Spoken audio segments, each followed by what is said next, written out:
On Barrel Racing Buzz today, we're going to sit down and talk with Bo Hill from the southwest corner of Kansas. And I don't think she needs any introduction from my understanding. She's got quite the reputation in the horse industry, in the barrel horse industry in particular. She's got a great eye for colts. Bo, tell us kind of what goes through your mind when you're looking at young horses and some of the key points you want to find on a horse, or body movement, bloodlines, things that you're really interested in when you're picking your colt. Basically, I pick a horse for pedigree. I go with pedigree first. Years ago, we didn't go with pedigree. We went with looks, speed indexes, how they hit the ground. Now I go with pedigree.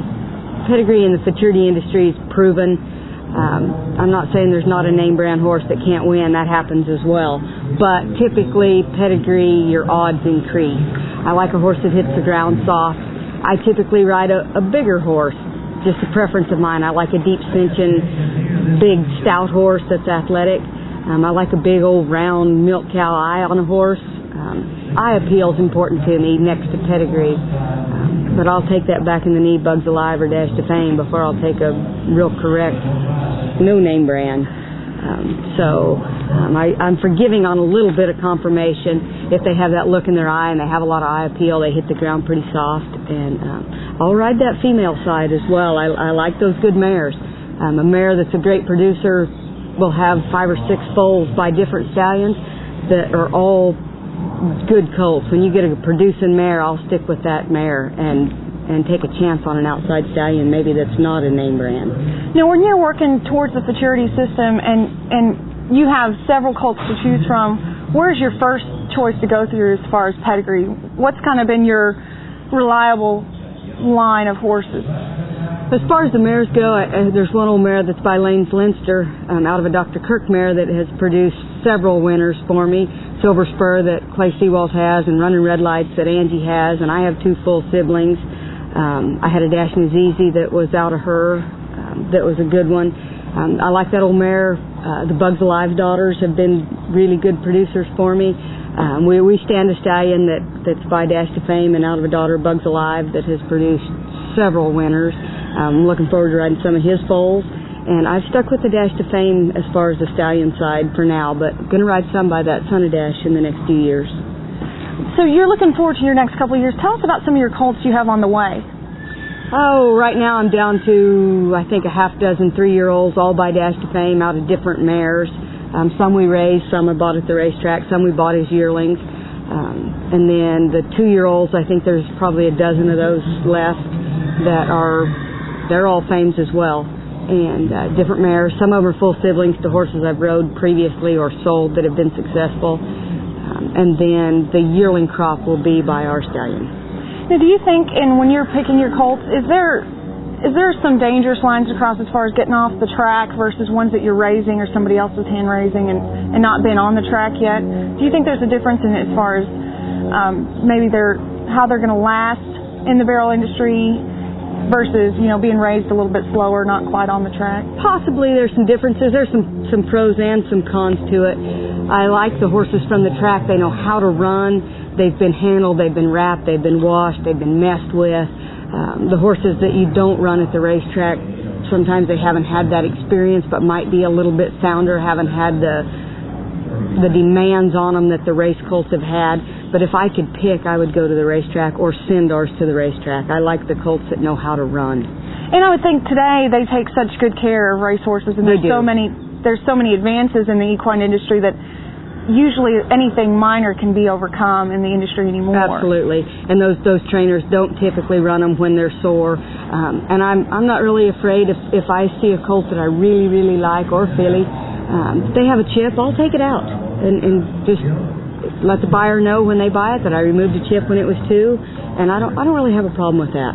I would rather remove a chip as I would get one that has no mind or no pedigree or no look to it.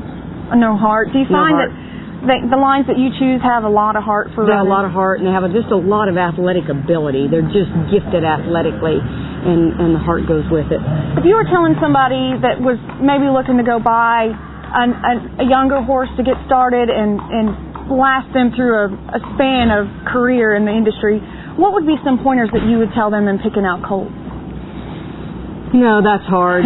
That's really hard. I've seen some little old fine bone horses last forever, well taken care of. I've seen some big old coarse horses that last forever. I think, I don't know, bone density has more to do with it than size.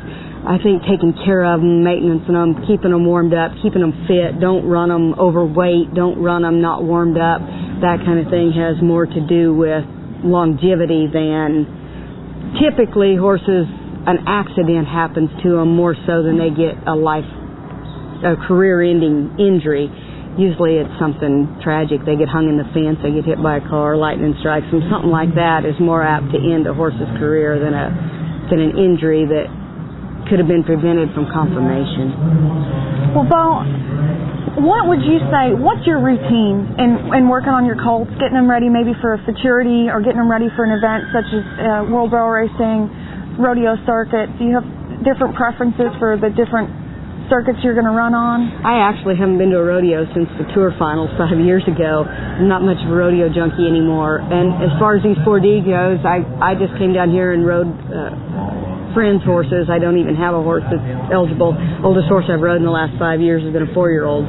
But the futurity horses I start as 2s, work on them off and on all summer, turn them out about November, get them back up in February, and ride them all of their 3-year-old year. And then they better be within a couple tenths of an open horse in December to sure enough make you some money. And the people start coming to my house to look at them and to buy horses about March, all through the summer. And they typically pick the ones that are going the best, and then I ride what's left.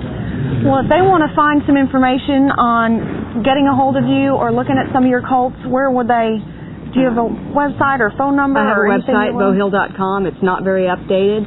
I updated it when I had my leg in a cast, and I didn't have much else to do, but it hadn't been updated much since then. But you can at least get a phone number off of there and contact me. I usually hardly ever have a finished horse, but I usually have some well-bred horses and colts that are started with a good foundation, and I'm not an aggressive rider or an overly great rider, so I'm pretty easy to follow. I don't know if I'd agree with your last statement, but I'm pretty sure anybody in the industry can agree that finding a good colt that you know from somebody you trust that's not going to be aggressive, they're not going to be hard in the head or rough in the bridle or rough to ride, because some of them that you can get, they look great when somebody else is on them. You get them home and it's a whole new story. They're hard to ride. I think probably I'm fairly easy to ride behind. I ride one-handed and not a whip and spur wild rider, so I think I'm probably easy to follow.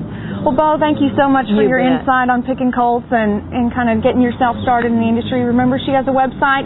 If you are looking for a prospect, it's bohill.com. And in southwest corner of Kansas, she's always got some. She said she's got about a half a dozen. So keep her in mind, Bo. It's a pleasure. Thanks for having me. Good luck in the futurity system. And thank you. I know that you'll probably keep picking some winners. I hope so.